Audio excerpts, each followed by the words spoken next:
Hi there, Smart Drivers. Rick with Smart Drive Test talking to you today about finding a job, particularly your job application, your resume, and your cover letter. For many new drivers who graduate right out of truck driving school, the age-old adage of you can't get a job without experience and you can't get experience without a job. Today we're going to talk to you a little bit about how to go about finding a job. More so about your resume and cover letter, which indicates that you can do paperwork, as I've shown you in other videos. We'll be right back to talk to you about that.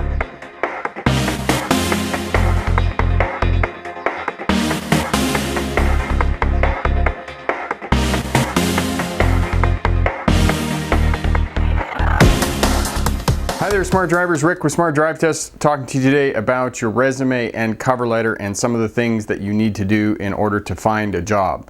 To find a job, if you're fresh out of truck driving school and you don't have a lot of experience, beg, borrow, steal. Just keep looking for work. Take any work that you can get to drive a truck, whether it's driving a dump truck for a couple of weeks, whether it's working for a broker, whether it's driving an old piece of junk on the farm, whatever you can do to get that 4, 5, 6 months experience, because once you get 6 months experience, it makes it a lot easier to find a job. Now, the other people that you might want to look at, there's lots of trucking companies around that will hire new drivers. The other people that will hire new drivers are brokers, and brokers are owner-operators, people who own their own trucks and then contract them to a company.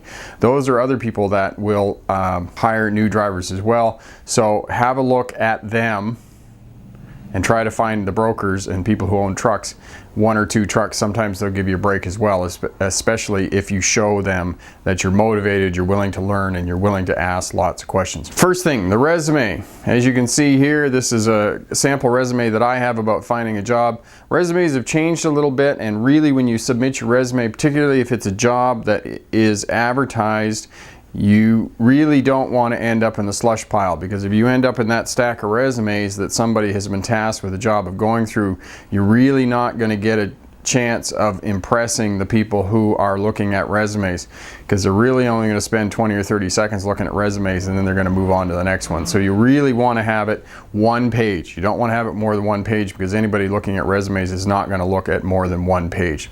So 1 page, and try and maximize the real estate on the page. Lots of white space, lots of text, as you can see here in the sample here. The first way to maximize your real estate is lots of people up here at the top, you can see the address. Lots of people put it on 3 or 4 lines vertically. Instead of putting it on 3 or 4 lines vertically, put it on 1 small line all the way across, as you can see here in the sample.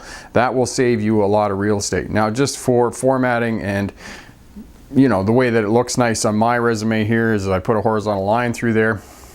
The next section that you're going to have on your resume is summary of qualifications. And saying summary of qualifications, yes, you don't have a lot of experience because you just came out of truck driving school.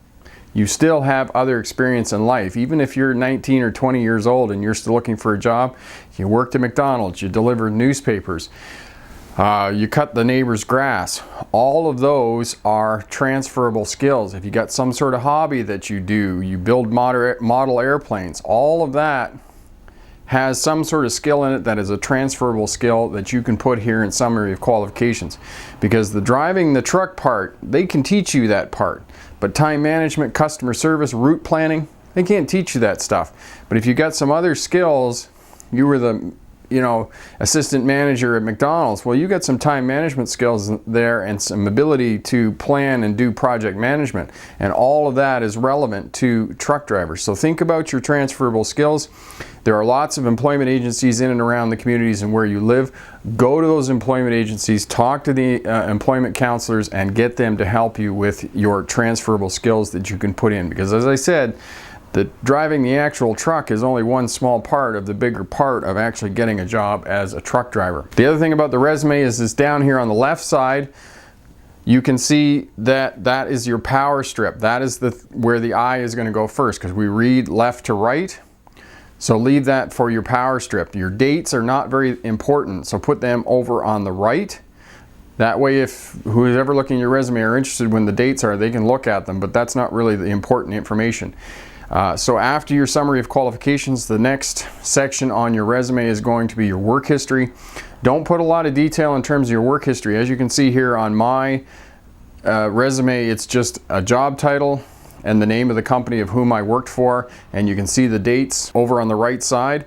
So very brief for the work history. And remember, only the relevant work history that's relevant to the job that you're applying for. Down at the bottom, put your education, any certifications that are applicable. If you have first aid, H2S Alive, you took a defensive driving course, all of that stuff is relevant for certifications and education down at the bottom. And then finally, if hobbies are relevant, for example, you are mechanically inclined and on the weekend you have your car in your driveway and you tear it down and you're rebuilding the engine in it in your driveway, that is an applicable skill because you're mechanically inclined and can fix things. So that's relevant to your resume. In conjunction with your resume, always submit a cover letter, especially if you are applying for a job that has been advertised. Always put a cover letter into it. And again, go to the employment agency, have them help you with the cover letter.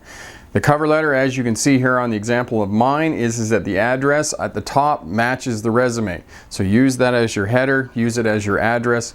That way you're maximizing the real estate on your cover letter.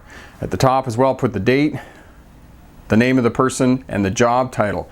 If you don't have the name of the person and the job title, call the company, talk to the administrative assistants, be very nice to them, and get the name and the job title of the person who's actually doing the hiring or the person who's responsible for going through the resumes. And make sure you get the correct spelling of the person's name. There's nothing that really annoys people more than if you misspell their name, particularly on a job application, because it kind of indicates a little bit that you're not really paying attention to detail. So job title, person's name, address of the company, and then the salutation, dear, whomever. For if it's a woman, there used to, some years ago there was Ms., Mrs., Mrs. We don't do that anymore, just MS and the last name or Mr. Okay? First paragraph on the cover letter, I am applying for such and such a job as a truck driver running flat deck. I learned of the position, where you learned of the position, whether it was a job posting, it was in the newspaper, it was on the internet, which internet site it was on the internet. It's just helpful for the company to know where they're spending their advertising dollars. Second paragraph on the cover letter is about you and the relevant skills that you bring to the company. Now, don't list everything on your resume, don't list everything on your cover letter. You just want enough to get their interest, so they invite you in for an interview. If they want to know more detail about your cover letter and your resume, they'll ask you in an interview. Third paragraph is about them. You want to show the people hiring that you know about the company to which you're applying. You want to know that they have 3 dump trucks and 3 pups, and that's what you're applying for. Or they're a huge trucking company like Bison or Challenger that is a national company that runs internationally in Canada and both in the United States. And most of this information about that company you can pull right off their website, word for word. Just pull it out sentence for sentence and plop it in there and make it look nice and sound kind of plausible, right? So fix it up. I mean, don't pull it off verbatim, but you can get the general ideas in for that third paragraph.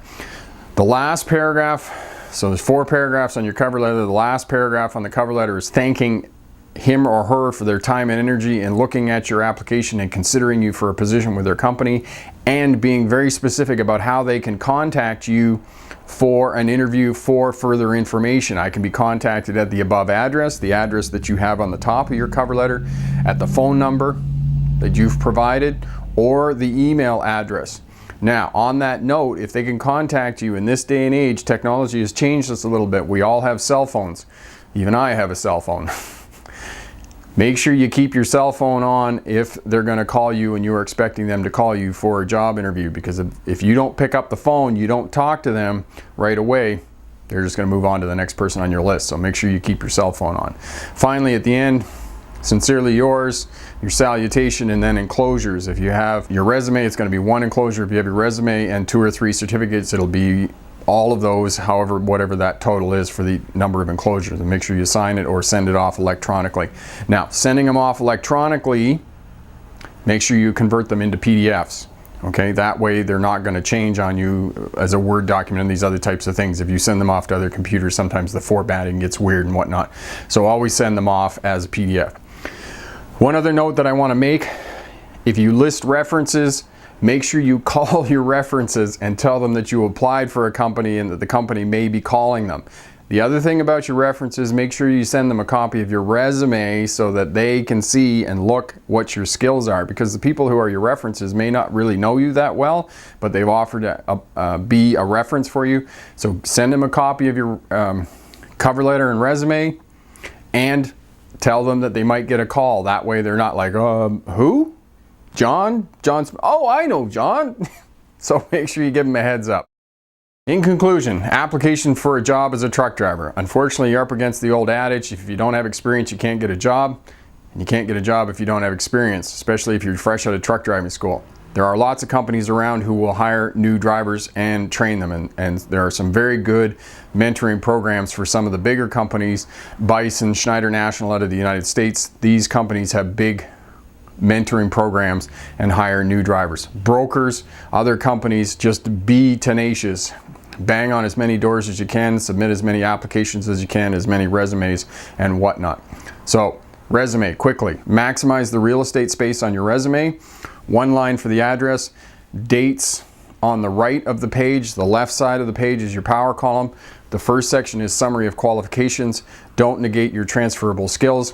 Next section is your work history, and for your work history, don't put any detail in about what you did at the place that you worked at. Rather, just the name of the company and your position at that company and the date on the right side of the page that you worked for. Third one is your education, any certifications that you have. Lastly, any hobbies that may be relevant to the job to which you're applying. Cover letter, make sure you have a cover letter, particularly if you're applying to a job that's been advertised.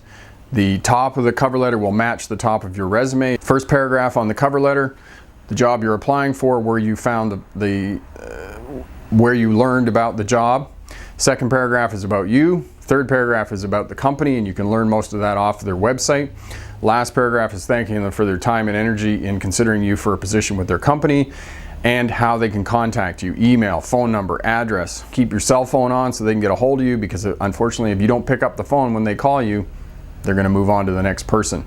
References, send them a copy of your resume and your cover letter, and give them a heads up that they might get a phone call. Okay? You don't need to put on your resume references available upon request. They know that. If they want your references, usually they're going to request them after an interview, if they request them at all. And if they do request them, well, you can give them a list at that point. Question for my smart drivers. When you get your first truck driving job, how did you get your first truck driving job? Networking, cold calling? Did you know somebody? Did you go and work for a big company in a mentoring program? Where did you get your first truck driving job? If you like the channel, subscribe, share, leave a comment down in the comment section. All of that helps us out. For new drivers just starting out, truck and bus drivers, head over to my website, sign up for my email, get yourself your checklist for going through the weigh scale. If you get pulled into the weigh scale, the list of paperwork that you need to bring into authorities is fairly extensive. Registration for the truck, the bus, the trailer, pre-trip inspection, your license, log sheets, MVI certifications, insurance paperwork, registrations, all of that paperwork needs to be taken in. So go on our website, get the checklist. The checklist will help you get through the weigh scale, make you look organized for the authorities, so less likely that they're going to do a full inspection on your vehicle. And if it's just a matter of them going through your paperwork, getting pulled in at the scale is just going to be a minor inconvenience going up and down the road. I'm Rick with Smart Drive Test. Thanks very much for watching. Remember, pick the best answer, not necessarily the right answer. Have a great day. Bye now.